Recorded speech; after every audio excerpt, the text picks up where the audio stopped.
ತಾರಕ್ ಪೊನ್ನಪ್ಪ ಅವರ celebrity crush ಅಂತಂದ್ರೆ ಯಾರಾಗಿದ್ರು ಅಂತ? ಆ, ನನಗೆ ಇಂಜಿನಿಯರಿಂಗ್ ಟೈಮಿಂದಾನು ಸಮಂತ್ ಅವ್ರು ಅಂದ್ರೆ ಬಹಳ ಇಷ್ಟ. ಹೌದಾ?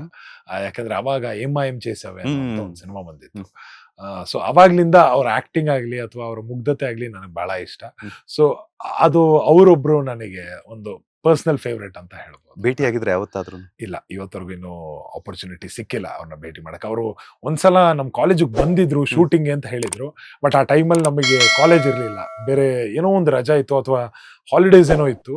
ಅವ್ರು ಬಂದು ಹೋದ ಮೇಲೆ ಗೊತ್ತಾಯ್ತು ಅವ್ರು ಬಂದಿದ್ರು ಅಂತ ಹೇಳಿ. ಸೊ ಇನ್ನು ಅಲ್ಲಿ ತೆಲುಗು ಸಿನಿಮಾಗಳಲ್ಲಿ ವರ್ಕ್ ಮಾಡಿದ್ರು ಕೂಡ ಇವತ್ತವರೆಗೂ ಇನ್ನೂ ಆಪರ್ಚುನಿಟಿ ಸಿಕ್ಕಿಲ್ಲ. ಬಟ್ ಹೋಪ್ಫುಲಿ ಫ್ಯೂಚರ್ ಅಲ್ಲಿ ಆದಷ್ಟು ಬೇಗ ಸಿಗುತ್ತೆ ಅಂತ. ನೆಕ್ಸ್ಟ್ ನಿಮ್ಮ ಸೆಲೆಬ್ರಿಟಿ ಕ್ರಶ್ ಸಮಂತ್ ಅವ್ರ ಜೊತೆ ನೀವು ಹೀರೋ ಆಗಿ ಅವ್ರ ಹೀರೋಯಿನ್ ಆಗಿ ಆ ಒಂದು ಇಮ್ಯಾಜಿನೇಷನ್ ಒಂಥರ ಕುತೂಹಲವನ್ನ ಮತ್ತೆ ಹೈಪ್ ಅನ್ನ ಕ್ರಿಯೇಟ್ ಮಾಡುತ್ತೆ. ಹೆಂಗ್ ಅನ್ಸುತ್ತೆ ನೀವು ಅವ್ರ ಜೊತೆ ಚಾನ್ಸ್ ಸಿಕ್ಕಿದ್ರೆ? ಆಪರ್ಚುನಿಟಿ ಸಿಕ್ಕಿದ್ರೆ ನನಗಂತೂ ಬಹಳ ಖುಷಿ ಆಗುತ್ತೆ. ಯಾಕಂದ್ರೆ ಬರೀ ಒಂದು ಕ್ರಶ್ ನೋಡಕ್ ಚೆನ್ನಾಗಿದ್ದಾರೆ ಅನ್ನೋ ಒಂದು ವಿಷಯ ಮಾತ್ರ ಅಲ್ಲ, ಆಸ್ ಅನ್ ಆಕ್ಟರ್ ಕೂಡ ಬಹಳ ಒಳ್ಳೆ ಆಕ್ಟರ್.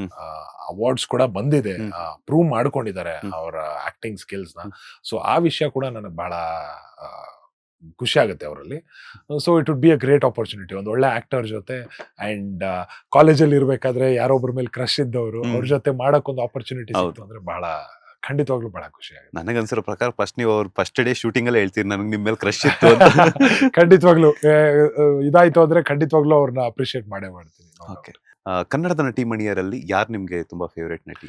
ಆಗಿನ ಕಾಲ ಆಗಿರ್ಬೋದು, ಈಗಿನ ಕಾಲ ಆಗಿರ್ಬೋದು. ನನಗೆ ಲಕ್ಷ್ಮಿ ಅವ್ರು ಬಹಳ ಇಷ್ಟ.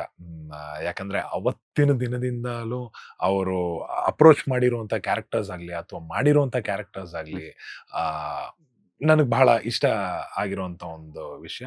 ಅಂಡ್ ಪರ್ಸನಲ್ ಆಗಿ ಇನ್ನೊಂದು ವಿಷಯ ಏನು ಅಂದ್ರೆ, ಬಹಳಷ್ಟು ಜನ ನಮ್ಮ ತಾಯಿನೂ ಕೂಡ ನೀವೊಂದ್ ಸ್ವಲ್ಪ ನೋಡಕ್ ಲಕ್ಷ್ಮಿ ಅವ್ರ ತರ ಕಾಣ್ತೀರಾ ಅಂತ ಅವಾಗ ಹೇಳೋರು.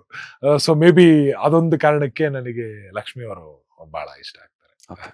ಕನ್ನಡದ ಸ್ಟಾರ್ ಡೈರೆಕ್ಟರ್ ಆಕ್ಷನ್ ಕಟ್ಗೂ ಟಾಲಿವುಡ್ ನ ಸ್ಟಾರ್ ಡೈರೆಕ್ಟರ್ ಆಕ್ಷನ್ ಕಟ್ಗೂ, ಬಿಕಾಸ್ KGF ಅಲ್ಲಿ ಪ್ರಶಾಂತ್ ನೀಲ್ ಅವರ ಅಂಡರ್ ಅಲ್ಲಿ ಕೆಲಸ ಮಾಡಿದ್ರೆ, ಅವರ ಒಂದು ನಿರ್ದೇಶನದಲ್ಲಿ ಸುಕುಮಾರ್ ಅವರ ಅಂಡರ್ ಅಲ್ಲಿ, ಹಾಗೆ ಕೊರಟಾಲ ಶಿವ ಅವರ ಡೈರೆಕ್ಷನ್ ಅಲ್ಲಿ ಕೆಲಸ ಮಾಡಿದ್ರ. ಏನ್ ಚೇಂಜಸ್ ಅನ್ನಿಸ್ತು ನಿಮ್ಗೆ ಅಂತ?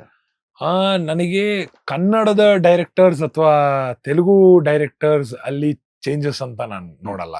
ಪ್ರತಿಯೊಬ್ಬ ಡೈರೆಕ್ಟರ್ ಅಲ್ಲೂ ಒಂದೊಂದು ತರ ಚೇಂಜ್ ಇರುತ್ತೆ. ಇವಾಗ ನಾನು ಕನ್ನಡ ಸಿನಿಮಾಗಳು ಮಾಡ್ಬೇಕಾದ್ರೂ ಕೂಡ ಒಂದೊಂದು ಡೈರೆಕ್ಟರ್ ಅಪ್ರೋಚ್ ಕೂಡ ಬೇರೆ ಬೇರೆ ತರ ಇರುತ್ತೆ.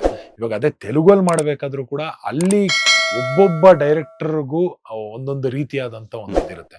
ಸೊ ಕನ್ನಡದ ಡೈರೆಕ್ಟರ್ಸ್ ತೆಲುಗು ಡೈರೆಕ್ಟರ್ಸ್ ಅಂತ ಬರಲ್ಲ. ಅದು ಬಂದ್ರೂ ಕೂಡ ಮೇನ್ ಆಗಿ ಏನಿರುತ್ತೆ ಅಂದ್ರೆ ಅವ್ರವ್ರ ನೇಟಿವಿಟಿಗೆ ಅವರು ಸಿನಿಮಾಗಳನ್ನ ಮಾಡ್ತಾರೆ ಅನ್ನೋದೊಂದೇ ಒಂದು ಡಿಫ್ರೆನ್ಸ್ ಬಿಟ್ರೆ ಅಂತ ಮೇಜರ್ ಇವರಿಬ್ರು ಮಧ್ಯೆ ಅಂತ ಹೇಳಕ್ಕಾಗಲ್ಲ. ಒಬ್ಬೊಬ್ರಿಗೂ ಒಂದೊಂದು ಸ್ಟೈಲ್ ಇರುತ್ತೆ. ಸೊ ನನಗೆ ಹಾಗನ್ಸುತ್ತೆ, ಒಬ್ಬೊಬ್ರಿಗೂ ಒಂದೊಂದು ಡಿಫ್ರೆಂಟ್ ಅಪ್ರೋಚ್ ಇರುತ್ತೆ. ಲೇಟೆಸ್ಟ್ ಹಾಗೂ ಇಂಟ್ರೆಸ್ಟಿಂಗ್ ಸುದ್ದಿಗಳಿಗಾಗಿ ಬಾಸ್ ಟಿವಿ ಕನ್ನಡ ಚಾನೆಲ್ನ ಸಬ್ಸ್ಕ್ರೈಬ್ ಮಾಡಿ, ಹಾಗೆಯೇ ಬೆಲ್ ಐಕಾನ್ ಪ್ರೆಸ್ ಮಾಡಿ. ಇದರ ಜೊತೆಗೆ ಫೇಸ್ಬುಕ್, ಇನ್ಸ್ಟಾಗ್ರಾಮ್, ಎಕ್ಸ್ ನಲ್ಲೂ ಮಿಸ್ ಮಾಡದೆ ಫಾಲೋ ಮಾಡಿ.